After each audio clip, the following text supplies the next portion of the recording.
Hello everyone, welcome to Bhumi's easy cooking. Bhajiya, samosa, pakoda કે કોઈ પણ ફરસાણ સાથે ખાઈ શકાય તેવી આ ખાટી મીઠી ચટણીનો પલ્પ કઈ રીતે બને તેના માટે આ વિડીયોને છેલ્લે સુધી અચૂક જોજો. ખાટી મીઠી ચટણીનો પલ્પ બનાવવા માટે મેં અહીં સૌપ્રથમ કેરી, ખજૂર તથા સાકર લીધેલી છે. અહીં આંબલીનો બિલકુલ ઉપયોગ નથી કરેલો. કેરી, ખજૂર તથા સાકરને સરખા ભાગથી લેવાની છે. કેરીને ધોઈ તેની છાલ ઉતારી તેના ટુકડા કરી દો. અહીં મેં કેસર કેરી લીધેલી છે. તમે ખટાશ માટે દેશી કેરીનો ઉપયોગ પણ કરી શકો છો. તમારા સ્વાદ પ્રમાણે ખાટું મીઠાનું પ્રમાણ વધારે ઓછું રાખી શકો છો. મેં અહીં બધું સરખા ભાગથી લીધેલું છે. કેરીની છાલ ઉતારી આ રીતે તેના ટુકડા કરી દીધેલા છે. તમારે જેટલી કેરી નાખવી હોય તેને આ રીતે સમારી લો. ત્યારબાદ કુકરની અંદર સીટી કાઢી લેવાની છે. તમારે જે કુકરમાં પલ્પ બનાવવો હોય તે કુકરમાંથી સીટી કાઢી લો. હવે કુકરમાં સૌથી નીચે સાકર મૂકો.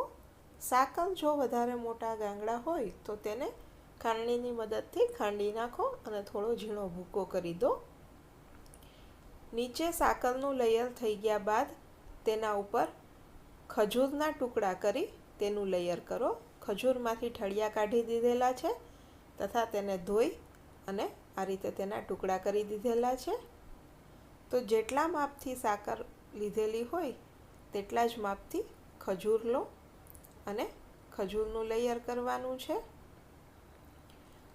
હવે સાકર ઉપર કેરીનું લેયર કરેલું છે. આ રીતે કેરીના જે ટુકડા કરેલા હતા તેને સાકર પર ઉમેરી દીધેલા છે. ત્યારબાદ તેના ઉપર ખજૂર ઉમેરી દીધેલો છે. ખજૂર થોડો પોચો હોય તેથી તેને ઉપરની સાઈડ પર રાખવું. મેં અહીંયા દરેકનું પ્રમાણ સરખું લીધેલું છે. હવે તેને સીટી કાઢેલા કુકરની અંદર બંધ કરી દો અને એકદમ ધીમી ગેસની આંચ ઉપર રાખો. એકદમ ધીમી આંચ પર તેને 10 મિનિટ સુધી કૂક થવા દો. ત્યારબાદ તમે જોઈ શકો છો કે એકદમ સારી રીતે બધું બફાઈ ગયું છે.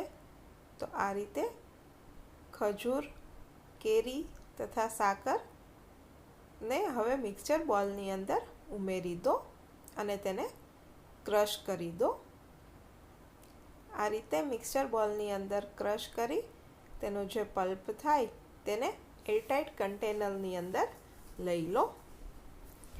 આ જે તૈયાર થયેલો પલ્પ છે તેને એરટાઇટ કન્ટેનરની અંદર ફ્રીઝરમાં તમે આખું વર્ષ સ્ટોર કરી શકો છો. તમારે જ્યારે પણ ચટણી બનાવવી હોય ત્યારે આ પલ્પ લઈ તેમાં જરૂરી મસાલા ઉમેરી તેને તમે ક્રશ કરી દો, જેથી કરીને ખાટી મીઠી ચટણી તૈયાર થઈ જશે. તો આ ચટણીના પલ્પને તમે આખું વર્ષ સ્ટોર કરી શકો છો. એક વખત સિઝનમાં તમે પણ આ રીતે પલ્પ બનાવજો.